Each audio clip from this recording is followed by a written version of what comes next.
నమస్తే, నేను Yashoda. Welcome to Pallavi TV. మీరు ఇన్సూరెన్స్ పాలసీ తీసుకోవాలనుకుంటున్నారా?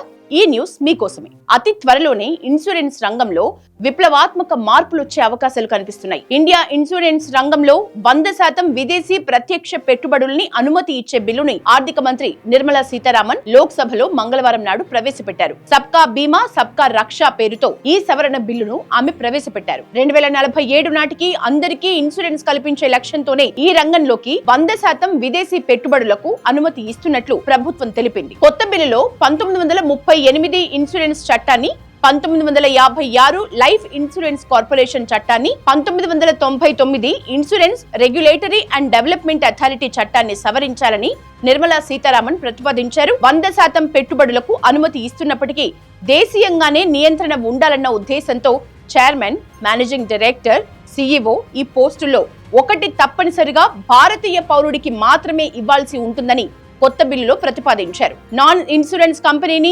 ఇన్సూరెన్స్ కంపెనీలో విలీనం చేసేందుకు కొత్త బిల్లు అనుమతి ఇస్తుంది. బీమా రంగం వృద్ధిని స్పీడప్ చేసేందుకు పాలసీదారులకు మెరుగైన రక్షణ ఇవ్వటం ఈ బిల్లు ప్రధాన లక్ష్యమని ఆర్థిక మంత్రి నిర్మలా సీతారామన్ చెప్పారు. న్యూ ఇన్సూరెన్స్ బిల్లును శుక్రవారం నాడు ప్రధాని మోదీ ఆధ్వర్యంలో కేంద్ర మంత్రివర్గం ఆమోదించింది. కొత్త బిల్లు ప్రకారం పాలసీదారుల ప్రయోజనాల రక్షణకు policy holders education and protection fund ను ఏర్పాటు చేస్తారు. కొత్త చట్టం ఇన్సూరెన్స్ కంపెనీల ఈజ్ ఆఫ్ డూయింగ్ బిజినెస్ ని మరింత మెరుగుపరుస్తుంది. రెగ్యులేషన్ విషయంలో పారదర్శకతను తీసుకొస్తుంది. బీమా రంగంపై రెగ్యులేటరీ దృష్టిని మరింత పెంచుతుంది అని నిపుణులు చెప్తున్నారు.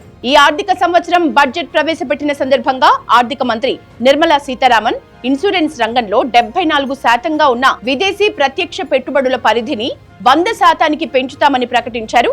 దానికి అనుగుణంగానే సవరణ బిల్లును ఆమె లోక్సభలో ప్రవేశపెట్టారు. ఈ రంగంలోకి మరికొన్ని కొత్త కంపెనీలు వచ్చేందుకు కొత్త బిల్లు ప్రకారం ప్రభుత్వం ప్రోత్సహించనుంది. ఇన్సూరెన్స్ రంగంలోకి కొత్త సంస్థలు రావటం వల్ల ఉపాధి అవకాశాలు కూడా పెరుగుతాయని ప్రభుత్వం భావిస్తోంది. ఈ సంవత్సరం ఆగస్టులోనే 74% పరిమితిని ఎత్తేస్తున్నట్లు ప్రభుత్వం ఒక నోటిఫికేషన్ జారీ చేసింది. కొత్త బిల్లు వచ్చిన తర్వాత దేశంలో ఇన్సూరెన్స్ కవరేజ్ పెరుగుతుందని నిర్మలా సీతారామన్ చెప్పారు.